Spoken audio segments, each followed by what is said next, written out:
제주갑 국회의원 송재호입니다. 윤종인 위원장님, 네. 좀 다른 시각에서 좀 질문을 드릴 텐데요. 이게 인권이 가장 기본적 아닙니까?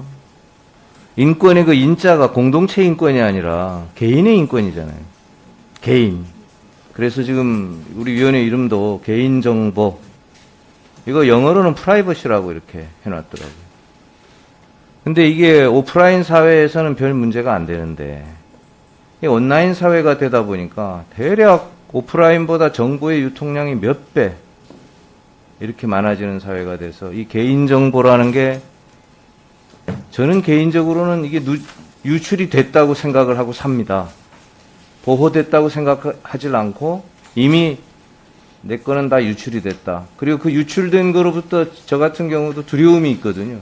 이걸 어떻게 쓸지도 모르고 내가 가지고 있는 모든 프라이버시가 다 그게 어마어마하게 이게 중요한데, 근데 우리 정보위원회의 인력과 예산을 보면 150명 정도, 350억 정도, 그리고 분쟁 유출의 처리 기한 이런 것들에 대해서 유출이 되거나 오명되면은 이제 이게 대해서 문제를 제기하면 대응을 안 할 수 없고, 대응을 하다 보면 400일 이상 이게 걸려요. 그러니까 이게 업무 자체가 이루어진다고 보기가 제 개인적으로는 참 이게 이루어진다고 할 수 있나? 이렇게 생각이 됩니다. 그리고 이 불법 남용의 실제 사례를 보면 12년부터 18년까지 위원장님 잘 아시지만 페북이 330만 명 거를 유출했잖아요. 그래가지고 우리 위원회가 과징금 56억 원을 내라. 그렇게 해서 이제 결정을 했어요. 이 결정을 두고 두 가지 갈래로 사실은 진행이 되는데, 하나는 이게 누출이 된 걸 안 이 개인들이 182명이 법무법인 지항에다가 야 이거 우리 좀 이거 개인정보 침해됐으니 이거에 대한 손해배상을 해내라 해서 분쟁 조정을 신청이 있잖아요. 지금 그걸 하시고 있고, 또 페북은 페북대로 그 330만 명을 제가 확인은 못했습니다만 추정컨대 그냥 줬겠어요. 뭔가 바꿔줬으니 집행정지 330만 명을 삭제하라는 이런 것들에 대해서 집행정지 행정소송을 제기하고, 행정소송도 당연히 개인정보보호위원회에서 대응해야 될 거 아닙니까?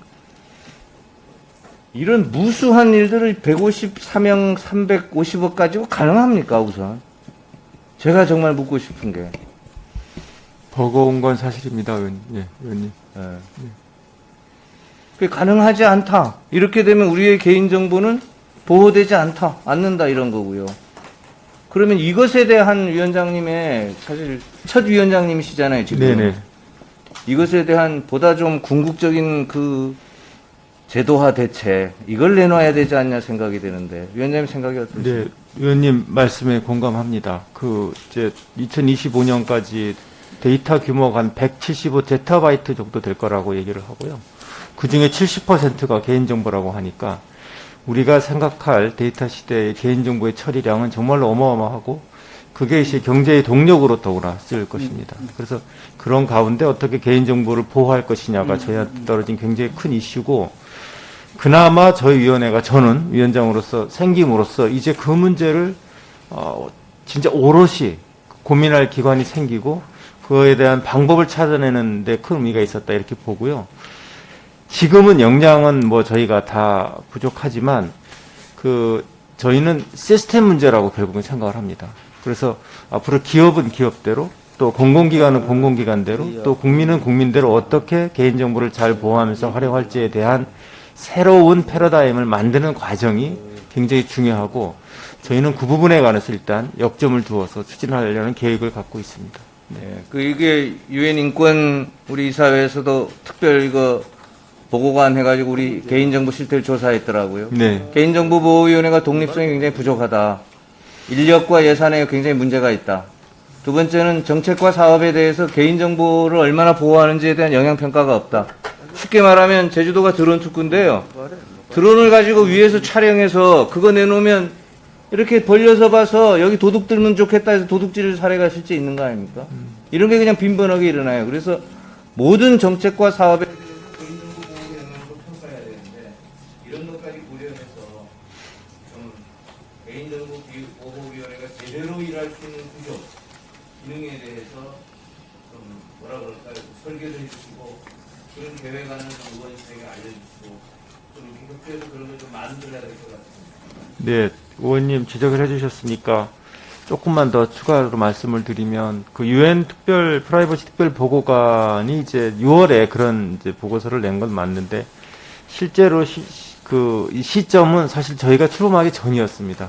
예, 그래서 독립성 문제는 어느 정도 해소됐다고 보고요. 다만 저희 위원회가 원래 생긴 목적은 이런 공공기관의 개인정보 남용으로 인한 국민의 권익보호에 있었습니다. 그래서 그런 부분에 관한 사각지대를 좀 해소하려고 노력을 하는 한편, 이제 새로운 기술이 너무나 많이 발전하고 있고, 너도 나도 데이터를 쓰는데 이제 최선 올인을 하고 있는 실정이어서 그 과정에서 어떻게 하면, 개인정보 보호 관점에서 보다 안전한 활용을 할 것인가에 관한 고민이 예를 들면 뭐 드론이라든지 지금 말씀하셨던, 그 다음에 저희가 AI, 그 다음에 뭐 생체 인식 정보 등 다양한 분야별로 가이드라인을 만들면서 하나하나 정리해 나가고 있다는 말씀을 드릴 수 있을 것 같습니다. 네.